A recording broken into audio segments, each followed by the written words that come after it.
Hello everyone, welcome back to Initial Solution.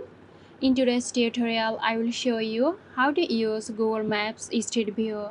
So let's get started the video.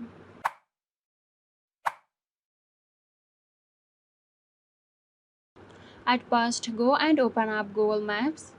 Now you need to go and find where you want to look at the street. Zoom in the location and click on the road. Here on the top of the location, you will see a square. Click on this and it's going to open up the street view. Now you can use the arrows to look around the estates. That's it.